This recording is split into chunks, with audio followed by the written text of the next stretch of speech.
We are bringing you special coverage from the state capitol, where thousands paid their respects today to Speaker Emerita Melissa Hortman and her husband Mark and their beloved pet Gilbert.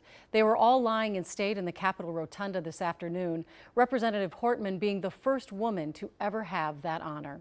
Visitors cleared the rotunda in the last hour. Our Lauren Lemanchek has been on site all day and joins us with more. Lauren?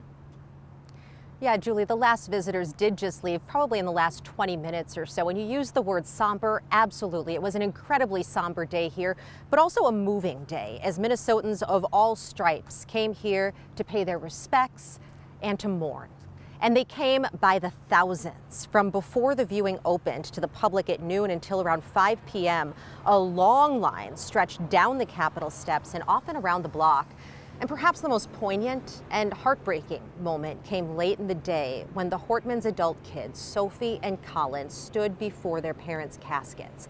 Theirs is a loss that is truly hard to comprehend. And the Hortmans were also honored today by political leaders, among them former President Joe Biden, who came to the Capitol to pay his respects, making the sign of the cross and kneeling before their caskets. Also in attendance today, Governor Walz, House Speaker Lisa Demuth, and countless other legislative colleagues. And just before the former president came to the Capitol, Biden spent time at the hospital, visiting Senator John Hoffman and his wife Yvette, both shot multiple times by the gunman. Yvette was released from the hospital some time ago. Senator Hoffman, however, continues to recover in the hospital. And throughout the day, you just think and you feel for the Hortmans' two children and how much they've lost. Just such an incredible grief they must feel. But you can only hope that seeing what their parents meant to so many people in this state gives them at least some comfort as they continue to grieve the loss of their family. Now, Gordon Severson has been talking to people in that long line throughout the day about all of their reasons for coming here to honor the Hortmans. He joins us now live. Gordon? Yeah, everyone that I spoke with seemed to have a different reason that brought them here today. A lot of people I talked to said they knew the Hortmans personally. A lot of people say that they were impacted by some of the legislation that Melissa Hortman was involved in passing here at the state capitol, and they wanted to be here to thank her for that support.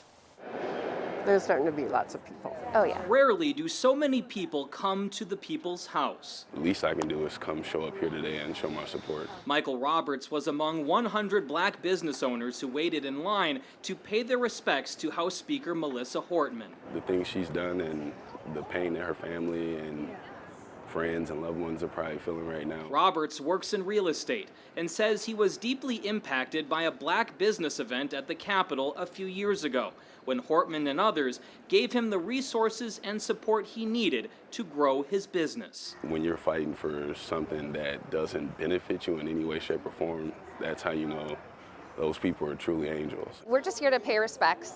Sarah Perry and Vicki Stevens never met the Hortmans, but they were some of the first in line because they felt a strong need to show love and support. They gave their lives for us, and that's the way I feel about it. You know, she was of great service to so many people, and to have something as horrible as this happen is just so wrong.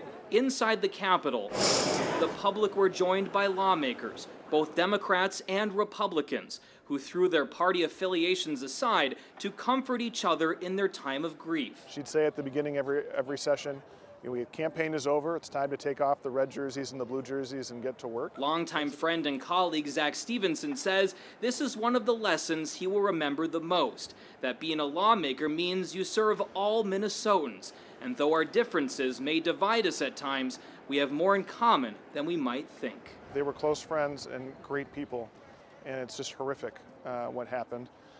But it's really important to honor their memory and to honor their legacy, and I'm really glad that we're doing that today. My favorite story of the day actually came from our former colleague, John Croman, who has worked with Melissa Hortman several times on news stories here at the Capitol. And he says one day he posted on Twitter his frustration that he needed to replace the transmission on his wife's car at just 40,000 miles. And he says Hortman reached out to him very quickly and gave him prices and all the information he needed to get the job done at a good price. And he asked her, how does a lawyer know so much about cars? And she explained how she grew up working with her family's auto parts company and salvage company, and she's always willing to help someone who needs it. Julie? I love hearing stories like that, and we've heard so many of them about Melissa Hortman in particular. Thanks so much, Gordon.